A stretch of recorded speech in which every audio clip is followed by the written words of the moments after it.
Ah, look at what they can't stop replaying. Yeah, that moment. The one they thought would pass quietly. The one they assumed would dissolve into nothing like all the other times you were expected to stay in your place. The one where the room was supposed to move on without resistance, without interruption, without friction. You were meant to remain the unspoken name, the convenient silence, the easy omission. But something happened, didn't it? Something shifted, something snapped into place so cleanly, so decisively, so completely out of alignment with their expectations that it sent a shock through the entire structure they thought they controlled. And now they're asking questions they were never supposed to ask. Not about you directly, about the room, about loyalty, about authority, about who just crossed a line they didn't even realize was being guarded. Someone powerful, someone who rarely intervenes, someone who understands exactly how these dynamics work, watched the moment unfold, and felt their internal model break. Because someone went to war for you in that room, not loudly, not emotionally, not impulsively, calmly, deliberately, with precision. And the words that followed weren't admiration, they weren't praise, they were confusion sharpened by fear. Why would anyone do that? Why would someone risk position, standing, leverage for you? Because what just happened didn't fit the rules they rely on. It didn't fit the hierarchy they enforce. It didn't fit the quiet agreement that certain people are safe to overlook, safe to diminish, safe to sacrifice, without consequence. You see, they had you mapped out, didn't they? Your role, your ceiling, your relevance. They knew where you belonged in the room, which was nowhere that mattered. They thought your silence meant acceptance. They thought your restraint meant weakness. They thought your distance meant disengagement. They thought they understood the limits of how much weight your name could carry when spoken aloud. And for a long time, maybe you let them think that. Maybe you stayed quiet. Maybe you didn't correct the narrative.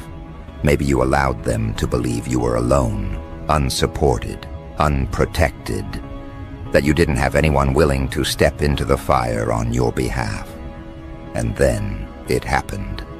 That one moment, that interruption they didn't plan for, that defense they didn't see coming because they were too busy watching the version of you they thought they had already neutralized.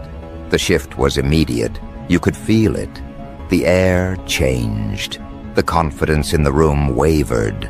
The unspoken hierarchy glitched. Because when someone speaks up for a person who isn't even fighting for themselves, it exposes something dangerous. It reveals that the power balance they rely on is conditional, fragile, dependent on compliance.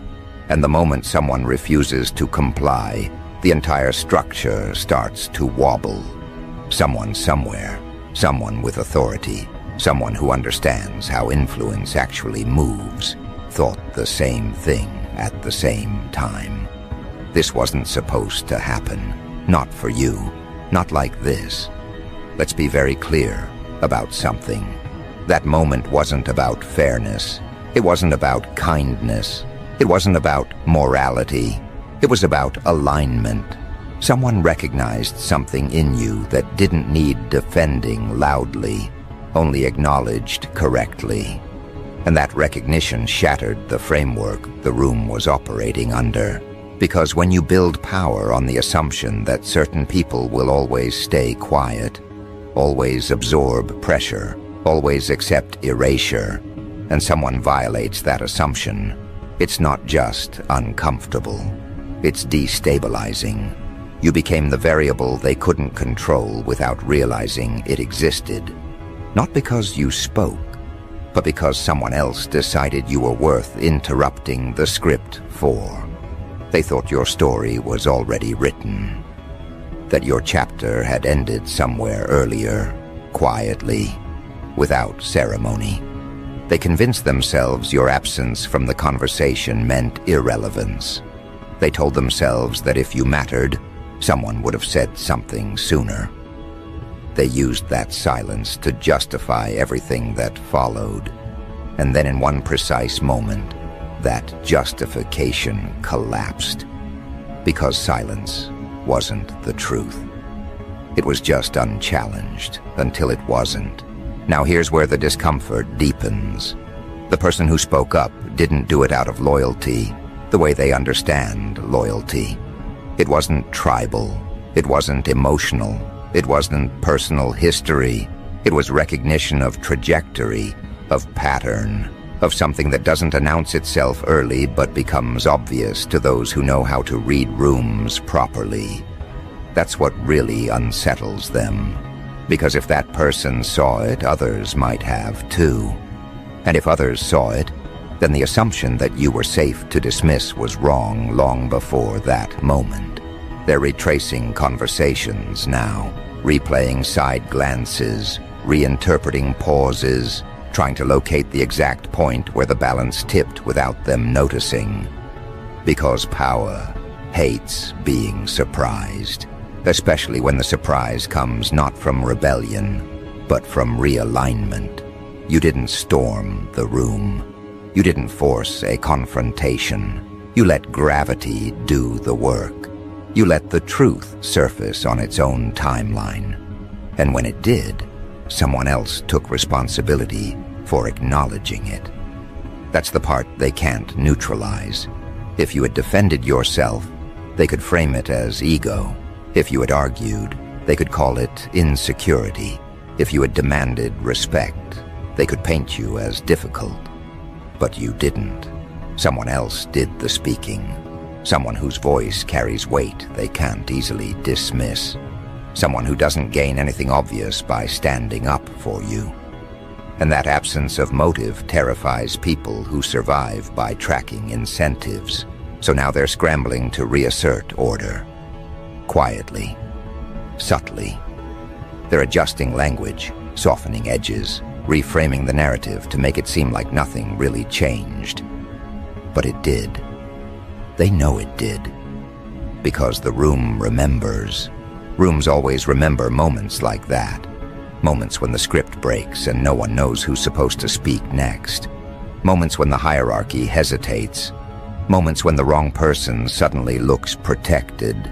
You should understand something about these environments. They are not ruled by rules. They are ruled by permission. Who is allowed to speak? Who is allowed to challenge? Who is allowed to matter? And permission is rarely written down.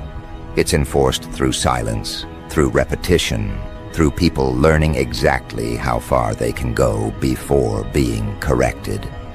When someone goes to war for you without asking, without signaling, without hesitation, it sends a message that permission has shifted. And shifts like that don't reverse easily. They're watching you differently now. Even if they pretend not to be. Even if they never mention it again. Because now there's a question hovering over every interaction. Who else would step in? Who else is watching? What don't we know about this person that we assumed we did? And those questions create distance, caution, hesitation, the kind that weakens systems built on confidence and momentum. Here's the irony they're choking on. You didn't plan this moment in the way they understand planning. You didn't orchestrate it socially. You didn't lobby for support. You didn't manipulate alliances. You simply became someone worth defending without needing to ask. And that's a level of leverage that can't be fabricated. It can only be earned through consistency, restraint, and a refusal to perform desperation. They keep circling back to the same thought, even if they don't articulate it clearly. If this person was worth that kind of intervention, what else have we misread? What else have we underestimated? What other assumptions are we operating on that might collapse the same way? Because power doesn't fear opposition as much as it fears blind spots. and you just exposed one. What makes this even more unsettling is that you're not capitalizing on the moment publicly. You're not posturing. You're not changing your behavior to signal victory. You're not reminding anyone what happened. You're moving exactly the same way you were before, calm, unbothered, focused. And that consistency tells them something they don't want to admit. This wasn't a fluke. This wasn't luck. This wasn't a one-off. This was alignment finally becoming visible. They're realizing now that your restraint wasn't submission. It was selectivity. That your silence wasn't absence. It was observation. That your patience wasn't weakness. It was timing.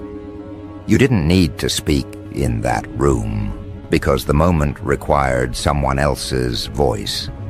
And that tells them you're operating on a level where outcomes don't depend on constant assertion. They depend on positioning. Now here's where the unease turns into something sharper. They can't confront you about it without exposing themselves.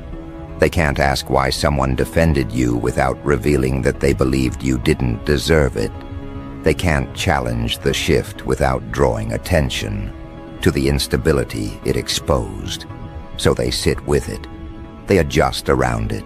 They carry it forward into future decisions in subtle ways. And every adjustment is an admission that the balance of power has changed. You should know this, too. When someone goes to war for you in a room like that, it's never just about the past. It's about the future. It's about trajectories colliding.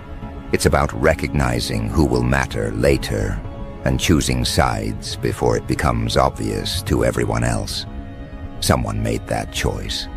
Quietly, publicly enough to be felt. And now the clock is ticking on a reality they can't stop from unfolding. Because moments like that don't fade. They echo. They influence how names are spoken, how opportunities are framed, how risks are calculated. You didn't walk out of that room elevated in title. You walked out recalibrated in perception. And perception is where real power lives. They wanted you small, contained, predictable. They wanted you grateful for scraps of acknowledgement. They wanted you dependent on their approval. And now they're forced to contend with the fact that you don't need any of that. That your position doesn't hinge on their consensus. That your relevance doesn't require their permission. Someone else already made that clear for them. And the most destabilizing part, this wasn't the climax. It was an early signal, a preview, a quiet confirmation that the structure they're relying on is already under strain. Because when one person is willing to step forward, others start reconsidering their silence. When one rule is broken without consequence, the rest start looking optional. And when one person is recognized as worth protecting, the story around them begins to change whether anyone wants it to or not. They're not saying it out loud yet, but they're thinking it. That moment wasn't the end of something. It was the beginning of a shift they're not ready to navigate. Because now they have to move, knowing the room isn't what it used to be. Knowing you're not who they thought you were. Knowing that someone is willing to draw a line they didn't expect to be drawn. And as they sit with that realization, adjusting, recalibrating, pretending everything is normal, one thing becomes increasingly clear. The next move isn't going to come from the same place the last one did. And this time, they won't be able to pretend they didn't see it coming. Here's the part that's quietly hilarious if you know how these rooms actually work. Everyone is acting calm. Everyone is nodding. Everyone is speaking in neutral tones like nothing has shifted. But internally, they're spiraling because the rules they depended on just proved optional. And once a rule becomes optional, it's already dead. They don't know how to function in environments where silence isn't guaranteed, where compliance isn't automatic, where someone might intervene at any moment without warning. They built their confidence on predictability, and predictability just walked out the door with that one sentence spoken on your behalf. Now they're trying to locate the source of the disruption, not you. You're the outcome. They're trying to figure out who went to war for you and why. Because power doesn't fear opposition nearly as much as it fears alliances it didn't authorize. The question bouncing around the room isn't, was that appropriate? It's who else would do that? And that question spreads fast. It infects decisions. It slows momentum. It turns every interaction into a risk assessment. Suddenly, people are choosing words more carefully, watching reactions, testing boundaries with half steps instead of full strides. They're also running a secondary calculation they'll never admit to. If someone was willing to step in like that, what does it say about you that they missed? What does it say about their judgment, their perception, their supposed ability to read the room? Because here's the uncomfortable truth they're brushing up against. People don't go to war for liabilities. They don't stake credibility on someone they think is weak, unstable, or expendable. That defense wasn't charity. It was a signal. And signals like that ripple far beyond the moment itself. This is where the humor turns dark if you're paying attention. The same people who once dismissed you are now scrambling to position themselves closer to neutrality. Not support, not alliance, neutrality. Because neutrality feels safer when the ground is moving. They're not apologizing. They're not acknowledging the shift directly. They're just adjusting behavior in small, almost comical ways. Slightly kinder tones, sudden interest, convenient amnesia about previous assumptions. It would be funny if it wasn't so predictable. And you're not reacting at all. That's the part that's driving them insane. You're not basking. You're not leveraging the moment socially. You're not changing how you show up to signal victory. You're not reminding anyone what happened. You're letting the silence do the work again. But this time, it's a different kind of silence. This one is heavy, charged, full of implications. It's the silence of someone who doesn't need to prove they're protected because the protection already revealed itself. They're starting to understand something they really don't like. That the defense didn't come from loyalty built over years of social grooming. It came from respect built through observation. Someone watched how you move, how you operate, how you don't collapse under pressure, how you don't perform insecurity for sympathy, how you don't beg for relevance. And they decided, quietly, that letting the room misread you any longer was inefficient. That's the kind of reasoning that terrifies people who rely on dominance through optics rather than substance. So now the room is haunted by a ghost question. If you weren't worth defending before, why are you now? And the only answer that makes sense is the one they don't want to face. You didn't suddenly become something. You always were. They just weren't paying attention because they were too busy managing appearances. That realization hits hard because it exposes a deeper flaw. Their system doesn't identify real leverage early. It identifies compliance. It identifies noise. It identifies people who perform importance loudly enough to be seen. You didn't do that. You let time do its thing. You let patterns reveal themselves. You let results accumulate quietly. And when the moment came, someone else recognized the value before the room could erase it again. That's not luck.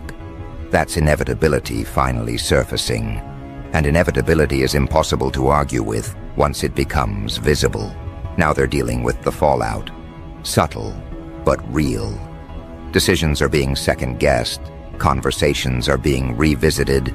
People are wondering who's watching them the way that person watched you. Because if you slipped past their radar, who else might be doing the same? The room has lost its sense of omniscience, and that loss creates paranoia, disguised as professionalism. There's also something else happening beneath the surface, something even more destabilizing.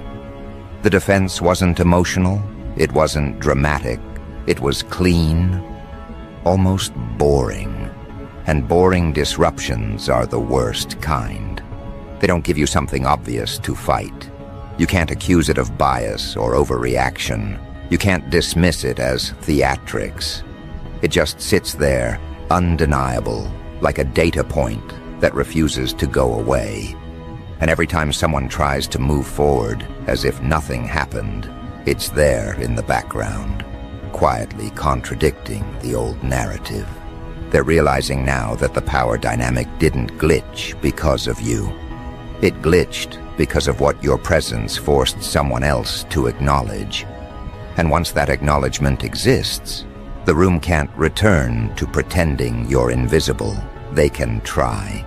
They will try. But it won't work the same way, because now invisibility would require active effort, and effort reveals intent. Here's where the chaotic part creeps in. They're starting to overcorrect.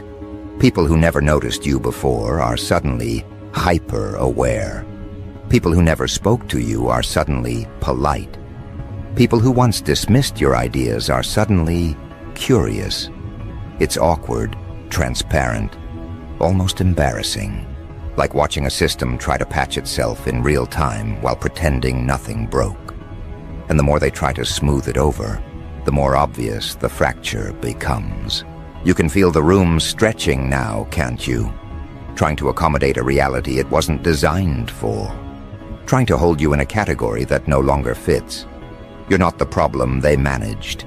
You're not the variable they minimized. You're something else now in their perception. A risk, a wild card, a reminder that their control was never as absolute as they believed. And that realization doesn't inspire confidence. It inspires caution. What really rattles them is that the person who spoke up didn't need to explain themselves. They didn't justify their stance. They didn't soften the impact. They said what needed to be said and let it land. That kind of authority doesn't argue. It declares, and declarations shift gravity whether people like it or not. The room adjusted because it had to, not because it wanted to. Now imagine being someone who built their influence on being the loudest voice, the most confident presence, the unchallenged narrator. Imagine realizing that one calm sentence from someone else can undo years of quiet positioning. That's the fear they're sitting with now. Not fear of you directly, but fear of what you represent. A future where their dominance depends on actual substance instead of repetition. And this is where it becomes clear. That moment wasn't about protection. It was about exposure. It exposed who had been comfortable with your marginalization. It exposed who benefited from the old dynamic. It exposed who assumed silence meant permission.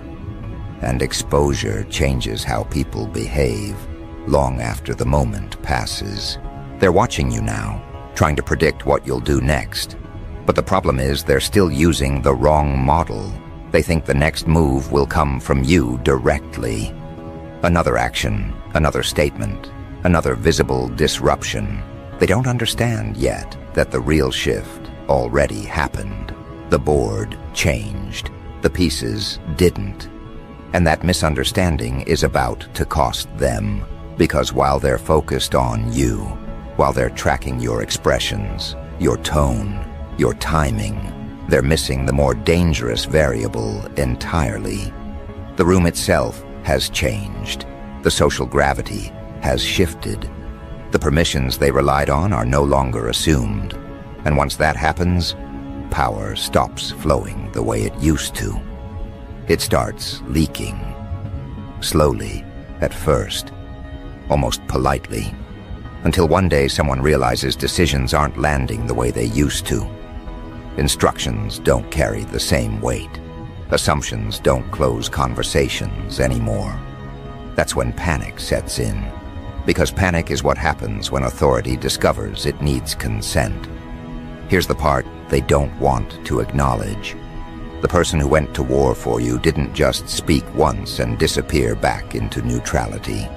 They altered how everyone else is now allowed to think. They created a precedent, and precedent is lethal to fragile hierarchies, because precedent gives other people ideas. It whispers that intervention is possible, that silence is optional, that you don't always have to wait your turn if the turn was never meant to come. That whisper spreads faster than any announcement ever could. Now the room is full of people pretending they don't hear it, while secretly wondering if they should act on it next time. And that internal debate is corrosive. It slows everything down. It creates hesitation where there used to be certainty. And certainty was the only thing holding the structure together. They didn't realize how dependent they were on it until it cracked. You see, systems like this don't collapse because of rebellion. They collapse because of confidence erosion. Because once people see that authority can be challenged cleanly and survive, they start reassessing their own limits. They start noticing where they've been shrinking unnecessarily. They start asking why certain lines existed in the first place. And those questions don't stay theoretical. They show up in meetings, in decisions, in moments where someone pauses instead of complying instantly. That pause is where power goes to die. They're also realizing something else, something deeply uncomfortable. That defense wasn't reactive, it wasn't emotional. It was anticipatory. It came from someone who could see where things were headed and decided to intervene before the damage became obvious to everyone else. That means someone in the room understands trajectories better than they do. Someone who can read future consequences while others are still clinging to past arrangements. And that realization is quietly devastating. Because now the question isn't just, why did they defend you? It's what do they see coming that we don't? And once that question exists, trust in leadership fractures. Not publicly, internally, in the places that matter, people start hedging, preparing contingencies, keeping options open. The room becomes a collection of individuals protecting themselves instead of a unified structure enforcing order. That's when things really start slipping. And all of this is happening while you remain almost offensively calm. You're not escalating. You're not exploiting the moment. You're not acting like someone who just gained leverage. You're acting like someone who always knew this was inevitable. And that demeanor reframes the entire event. It suggests that the defense wasn't a surprise to you either. That it was simply timing, aligning with reality. That's the part that really messes with their heads. Because if you expected this, if you knew someone would eventually draw that line, then what else do you know? What else are you prepared for? What else is already in motion that they haven't clocked yet? Power hates uncertainty, and you've become a walking source of it without doing anything overt. Just by existing differently, just by refusing to react the way they're used to. Now the humor turns even darker. They're trying to restore balance using the same tools that just failed them. More meetings, more alignment conversations, more vague statements about collaboration and shared values. All of it feels hollow now, because everyone remembers the moment when those values were ignored until someone decided they weren't optional anymore. The words "don't" land. They can't. The spell is broken. They're also quietly monitoring the person who spoke up for you, watching their interactions, analyzing their tone, trying to determine whether that moment was a one-time anomaly or the start of a pattern. Because if it's a pattern, then the power map needs to be redrawn. And redrawing maps means admitting the old ones were wrong.